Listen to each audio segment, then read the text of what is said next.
예, 여러분 안녕하세요. 명작 고전 읽기 1주 2차 시 공부를 합시다. 1차 시 때는 15주 동안 우리 명작 고전 읽기 수업을 어떻게 운영할 것인가에 대해서 상세하게 설명을 드렸죠.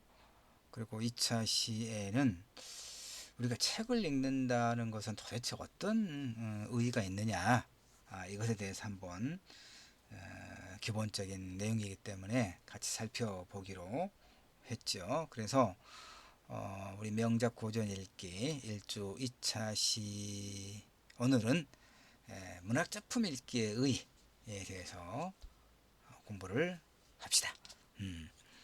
일단 이제 우리가 명작 고전 읽기 15주 동안 소위 이제 고전으로 알려져 있는 문학 작품과 철학 서적을 같이 읽기로 했습니다. 그래서 지금 이제 문학이라고 같이 이렇게 이야기하고 있는데 큰 틀에서 그렇게 이해를 하면 되겠고요.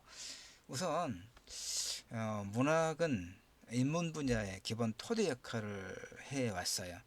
인문이라고 우리가 인문학이라고 하잖아요. 인문학 우리 있죠. 명작 고전 읽기도 이제 인문학의 그 틀 속에 있는 하나의 이제 교과목인데, 전통적으로 인문학 그러면 문사철 그러죠. 문학과 역사, 철학, 그리고 이제 최근에는 또 심리학도 같이 포함해서 이야기하기도 합니다만은, 어쨌든 문학은 바로 그런 인문 분야의 기본 토대 역할을 해왔다는 것을 우선 이해를 하면 됩니다. 자, 상세하게 설명을 하면 이런 거예요. 문학은 인간 사회에 태어난 한 개체가 성장해가는 과정에서 지적 발달을 돕죠. 여러분 충분히 이해할 수 있죠? 생존하려는 최선의 욕구와 생존할 수 있는 조건 및 환경을 확보하려는 데서 실용적인 의사소통의 언어가 출발하죠. 그런데 자아를 인식하고, 자아는 이제 내가 누구인가 이거죠.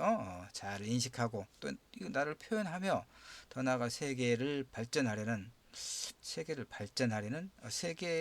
우리가 개입하고 참여하는 거죠. 그래서 인류 사회가 이제 발전해 나가는 그런 의미죠.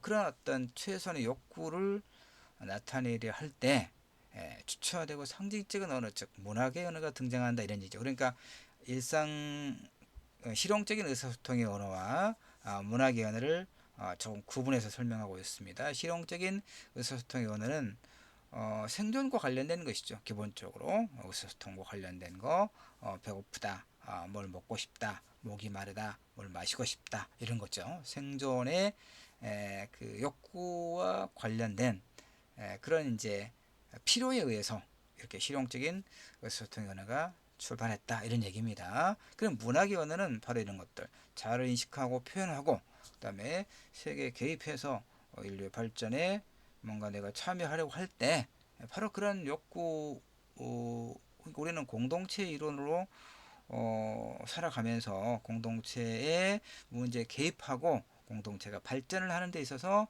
일정하게 기여하기를 바라는 게 있잖아요. 바로 그런 주체화되고 상징화된 언어의 필요성이 대두될 때 문학의 언어가 등장했더라, 이런 얘기입니다. 조금 고상한 이야기죠, 여러분.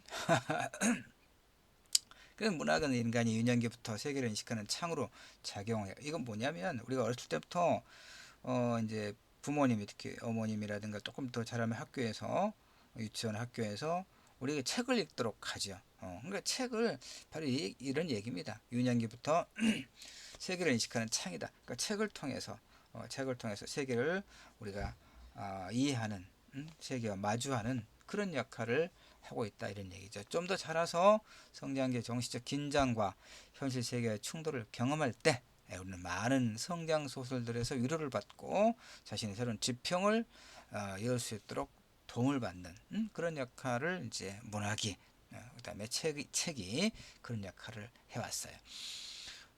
문학을 통해서 우리가 선대로부터 이어받고 후대에게 넘겨줄 문화적 유산을 또 형성하기도 해요. 그러니까 문학은 우리가 살아가는 동안 내내 만나야 하는 가치 있는 경험의 보고죠. 보물창고다, 이런 얘기입니다. 문학은 우리가 학창 시절에서만 끝나는 게 아니라 우리가 이제 평생 각자의 어떤 전공 영역에 맞게 또 일을 하면서 그래야 이제 먹고 살고 인간으로서 최선의 어떤 존엄을 또 유지할 수 있고 행복감을 느낄 수 있으니까 바로 이렇게 어떤 일을 전문적인 자신의 어떤 일에 종사하면서 그 논에 틈틈이 또 책을 읽으면서 이렇게 살아가는 것이죠. 그런데 이제 조금 뭐그 문장들은 좀 어려울 수 있습니다만은 쉽게 설명할게요, 여러분. 그런데 이제 문학이라고 하는 것은 일단 글로 된 거죠. 글로 됐고, 그러니까 종이에 글로 인쇄된 것인데, 우리 일단 읽어야 되겠죠. 우리 이제 그 명작 고전 읽기가 그렇게 하는 거 아닙니까? 텍스트를 책을 읽고, 그다음에 그 내용을 이해하고, 그렇죠. 이해를 해야 되겠죠. 그 다음에 그 이해를 해야 그 내용과 주제 의식을 이해를 해야 그것이 나의 그 독서하는 자아의 어떤 영양분이 되겠죠. 그러니까 어떻게 이를테면 감흥, 감동, 울림 이게 필요하다는 얘기. 문학에는 그렇죠. 문학에는 그러니까 작가가 그 텍스트에 담아놓은 어떤 내용들, 문제의식 이것을 독자인 내가 읽고 이해를 해야 감동이든 감흥이든 울림이든 비슷한 얘기입니다. 그렇게 전달이 되겠죠. 바로 그런 얘기입니다. 감흥의 힘, 울림의 힘 이것이 굉장히 중요하다 이런 얘기죠. 이런 게 없으면 문학에서는 독자가 문학을 책을 읽었는데 아무런 감흥이 없어. 그러면 어때요? 근데 그 이제 독자 입장에서 보면 이 별로 무가치하다, 의미 없네 이렇게 하겠죠. 자, 그래서 문학 읽기는 결국 이런 이야기입니다. 문학 읽기, 책을 읽는다는 것은 어떤 의미냐? 읽는 주체인 자아와 그렇죠? 독자인 나와 텍스트로서의 세계, 작가가 자신의 어떤 세계관을 통해서 어떤 문제의식을 바탕으로 뭔가 어떤 내용을 담아놓은 걸 지금 텍스트라고 이야기합니다. 쉽게 책, 책. 그러니까 텍스트로서의 세계. 그러니까 거기에는 책에는 작가가 구축해놓은 어떤 세계가 있죠. 독자는 그걸 읽죠. 그러니까 읽는 주체인 독자, 즉 자아와 텍스트로서의 세계가 상호작용하죠. 그럼 굉장히 독특한 경험 공간이다 이런 얘기죠. 자, 한편의 시를 읽을 때 어떻습니까? 우리는 자아를 중심으로 해서 세계를 받아들이고 해석하죠. 즉, 내가 살아왔던 경험 세계를 바탕으로 그 시를 읽고 이해하고 해석하고 그러는 거죠. 그러니까 시를 읽는다고 했을 때, 시든 문학이든 책을 읽는다고 했을 때, 읽는 주체의 정서와 그 울림에 따라서 대상과 세계가 자유롭게 변질될 수 있는 그런 공간이다 이런 얘기죠. 이 얘기는 뭐냐면 같은 책이라도 읽는 주체에 따라서 읽는 사람의 독자의 어떤 경험의 내용과 그걸 바탕으로 형성된 세계관의 차이에 따라서 같은 책이라도 어떤 독자에게는 굉장히 큰 울림을 주고 의미를 주고 또 어떤 독자에게는 그렇지 않을 수도 있다 이런 얘기죠. 음악이든 영화든 뭐 스포츠든 마찬가지죠. 굉장히 많은 이제 종류의 스포츠가 있잖아요. 그러니까 어떤 스포츠는 좋아하고 어떤 스포츠는 난 별론데 이렇게 이야기할 수도 있겠죠.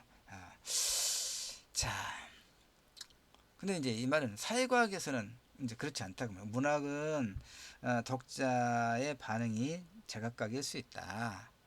그런데 사회과학은 그런 역사라든가 이런 것을 말하죠.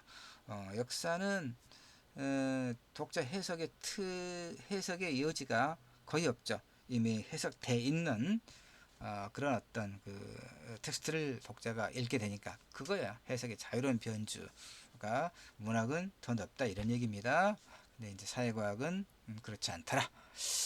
자, 그래서 이제 다시 문학을 읽는 주체의 정서와 감흥이란 뭐냐? 그 주체가 아까 했던 얘기예요. 그 주체가 살아가는 삶의 여러 조건의 영향 속에서 그렇죠? 그러니까 문학 읽기에서 읽는 주체 각자의 삶의 조건과 형질은 뭐 세계관, 가치관이라고 이야기하면 돼요. 이해하시면 돼요. 이걸 중시한다는 것은 인간 존재의 모순과 한계에 대한 따뜻한 이해와 사랑을 중시한다 이런 의미가 돼요. 우리 삶의 동기적 기제에 대한 어려운 말들이 막 써져 있네. 인간학적 성찰을 의미하는 것이다. 그러니까 문학의 존재론의 그러니까 문학이 존재하는 이유가 뭐냐, 그 가치가 뭐냐라고 했을 때 문학이 대상으로 하는 건 뭐야? 인간의 삶이죠. 그러니까 문학은 인간의 삶을 애정 어린 시선으로 따뜻하게 보듬어주는 그런 역할을 하고 있어요. 그래서 우리는 그런 보편성을 가지고 감동을 한다. 이런 얘기죠. 누군가 이야기인데 그 누군가 이야기가 나와 완전히 일치하지는 않지만 그러나 보편적으로 우리 인간이 어떨 때 기쁨을 느끼고 어떨 때 슬픔을 느끼는가, 어떨 때 고통을 느끼는가, 어떨 때 희열을 느끼는가와는 거의 비슷하죠. 응? 이게 하여튼 보편적이다, 일반적이다라고 하는 거죠. 바로 그런 보편성. 그러니까 문학은 특수한 누군가의 개별적인 이야기를 하면서 인간 일반의 보편성을 자극하죠. 바로 그런 것들. 그래서 감동이 가능한 거예요. 다른 사람의 이야기를 하고 있음에도 불구하고 우리가 감정이입이 돼서 감흥을 하고 울림을 얻게 되고 이런 얘기죠. 문학의 존재는 의다 이런 얘기입니다.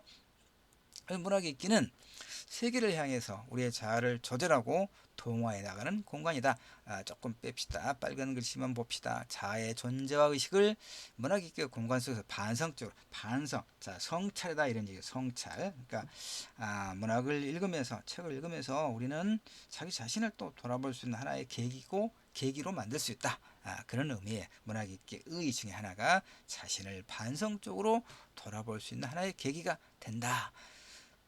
그래서 문학익기 과정이라고는 심리적 과정이에요. 심리적, 개인적 과정이다 이런 얘기죠. TV와 영화는, 그 TV 드라마와 영화는 두 명, 세 명, 네 명, 다섯 같이 볼 수 있잖아요. 스포츠 경기도 그렇고. 그러나 문학은 어때? 오로지 단독자, 개별적인 독서 행위죠. 바로 그 얘기예요. 그런 의미에서 심리적 과정이다. 그런데 그런 개인적 행위가 심리적 과정이 점차적으로 사회적 과정으로 확산된다 이거예요. 이게 이제 울림으로 확장 공명된다 이런 얘기죠. 무슨 얘기냐면 자 우리가 어떤 이제 책을 읽었어요. 그 전에 그 공지영 소설 도가니를 내가 예를 많이 들었는데 공지영 소설 도가니는 광주의 인하학교라고 하는 청각장애 아이들을 잘 보살피도록 마련된 그 학교에서 그 학교 뭐 어떤 교사들이 이 청각장애 아이들 오랫동안 에게 폭력을 행사하고 심지어 성폭행을 행사하고 그렇게 오랫동안 은폐했던 것이 나중에 드러나서 문제가 됐던 하나의 사건을 제재를 하고 있는 소설이 공지영 소설 도가니고 그걸 또 이제 영화로 만들었죠. 도가니. 그러니까 그런 소설을 읽고 영화를 읽고 이것은 이제 우리가 개별적이고 심리적인 과정이죠. 그러나 그 소설을 읽고 영화를 본 관객들은 어떻습니까? 그 개인적인 행위로만 끝나는 게 아니라 윤리적 분노를 하죠. 어떻게 저럴 수 있는가 하고 그 옳지 못한 행위자들에 대한 비판과 처벌을 요구하는 거죠. 이게 사회적으로 확장된다 이런 얘기죠. 개인적 차원에서의 독서가 사회적 큰 울림을 확장하면서 사회적인 어떤 실천의 행위로까지 연결되는 이제 아주 그 좋은 애가 도가니와 같은 그런 애가 돼요. 자, 그런데 이제 문제가 뭐냐면 해석의 습 그러니까 우리가 책을 읽는 것은 매우 바람직한 일이긴 한데 책만 읽는 것은 책만 읽으면 그러니까 이런 얘기도 있어요. 사실은 그 누가 이야기했는데 이름은 모르겠고 한 권의 책만 읽는 사람은 아예 책을 읽지 않은 사람보다 더 위험하다. 그런 얘기도 있어요. 그러니까 어떤 한 권의 책을 읽었는데 그 책 속에 있는 내용이 절대적인 진리인 것처럼 받아들여서 이제 자신의 사고를 그렇게 그러니까 우리가 인간도 매우 복잡하다는 존재고 이 세계 역시 굉장히 복잡한 그런 형상을 가지고 있잖아요. 그런데 한 권의 책이 아무리 뛰어난 누군가의 책이라 할지라도 이 복잡하다는 인간의 삶과 이 세계를 다 설명해주고 해명해주지는 못한단 말이에요. 근데 한 권의 책을 읽고 이 책이야말로 진리다라고 받아들여서 이제 그 유연성을 발휘하지 못하거나 이런 사람들에게 이제 그런 말을 하는 거죠.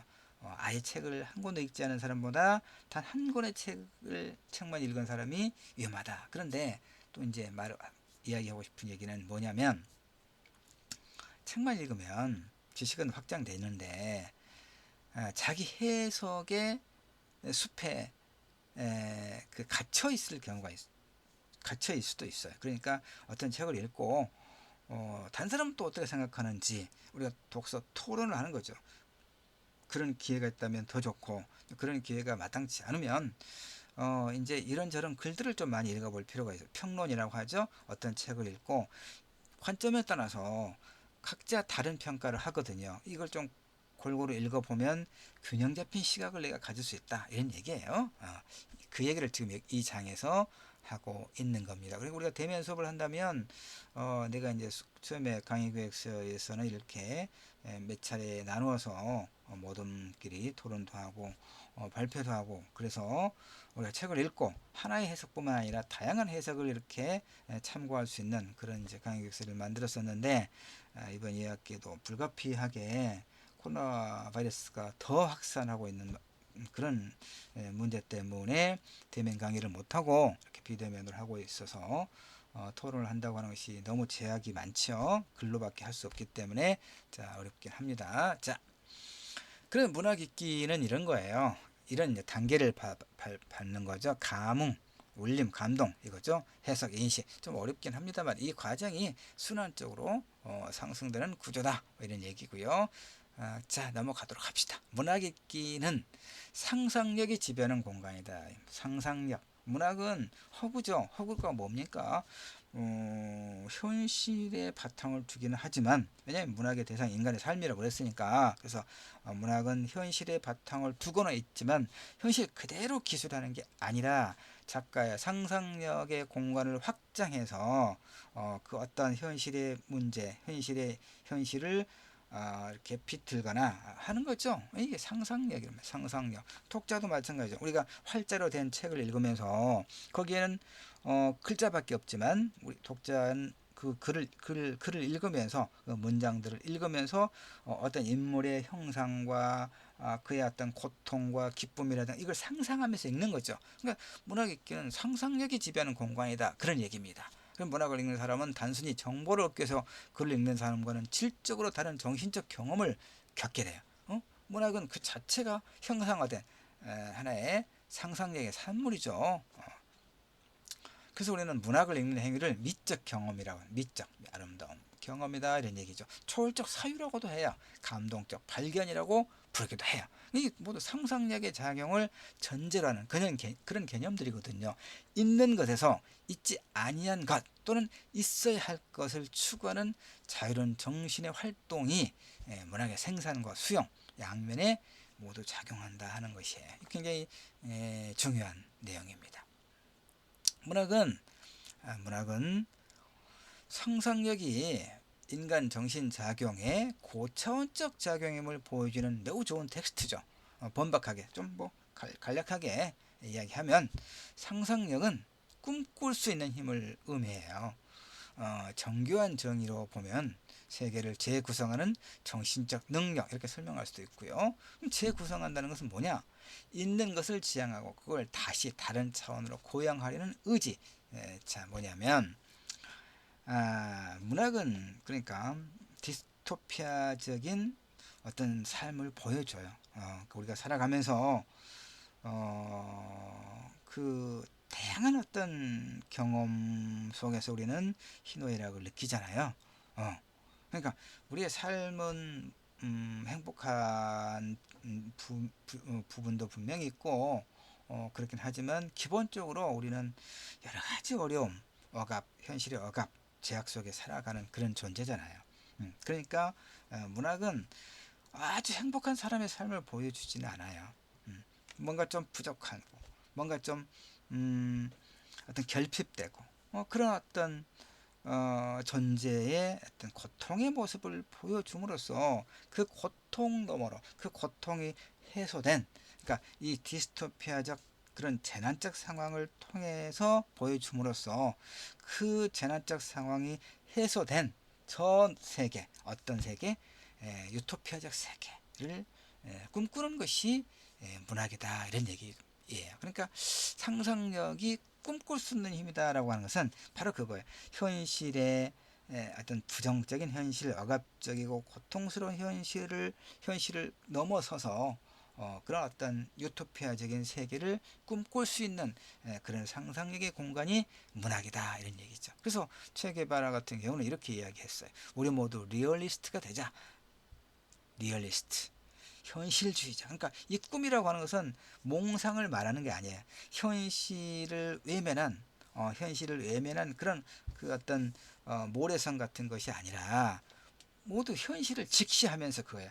현실을 직 우리 모두 리얼리스트가 되자는 얘기는 우리가 맞이하고 있는 현실을 외면하지 말고 정확하게 직시하자. 이거 우리를 억압하는 것, 우리가 모두가 건강하고 행복하게 살고자 하는 우리 기본적인 그야말로 그 어떤 자연스러운 그런 욕구를 억압하는 그런 어떤 뭐 자본의 논리든 어떤 폭력적 구조든 이런 억압적인 우리를 억압하는 것이 무엇인가를 놓치지 말아야겠죠. 그런 의미에서 리얼리스트가 되자 이런 얘기입니다. 그러나 가슴 속에는 불가능한 꿈을 가지자.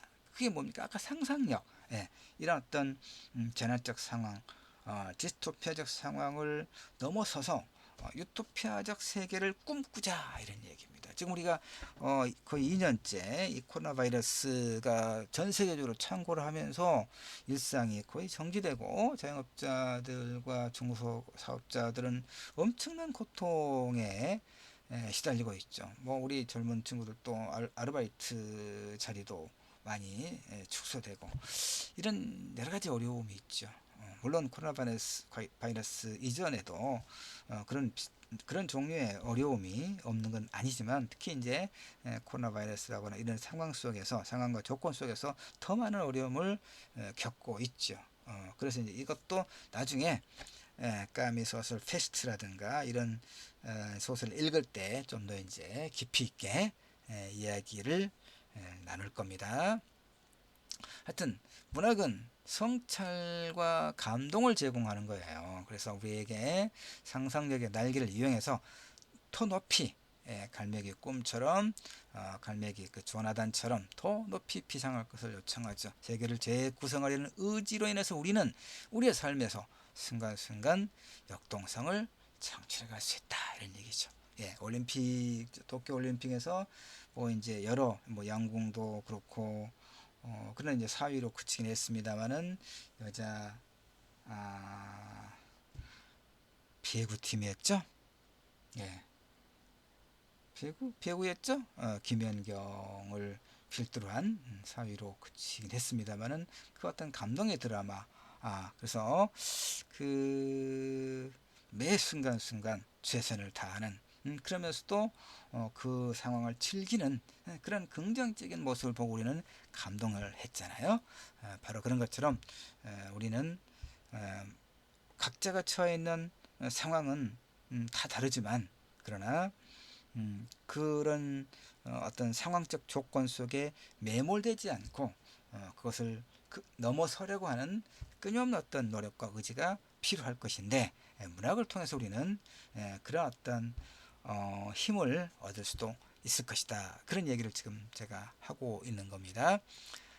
그래서 문학이 상상력에 의해 추구하고자 하는 새로운 세계, 아까 내가 유토피아라고 그랬잖아요. 새로운 세계는 낭만과 환상의 그런 유토피아만을 의미하는 건 아니다 이런 얘기죠. 이 새로운 세계란 뭐냐면 각성된 세계다 이런 얘기. 그러니까 문학은 우리가 무감각하게 지나치는 일상의 삶을 의미 있는 각성의 차원에서 발견하게 하거든요. 이게 이제 중요한 내용인데 뭐냐면 문학은 우리에게 너무 익숙하게 반복되고 성투화되어서 의미가 상실된 그런 자동화된 일상을 불러 일깨우려 해요. 우리의 자동화된 일상을 낯설게 보게 함으로써 우리 현실을 새롭게 재구성해서 의미를 발견하게 하는 것이 문학이다. 그러니까 우리는 이제 이를테면 자동차를 타고 시속 뭐 100km, 120km 이렇게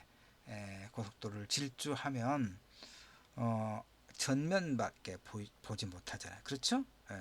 전면밖에.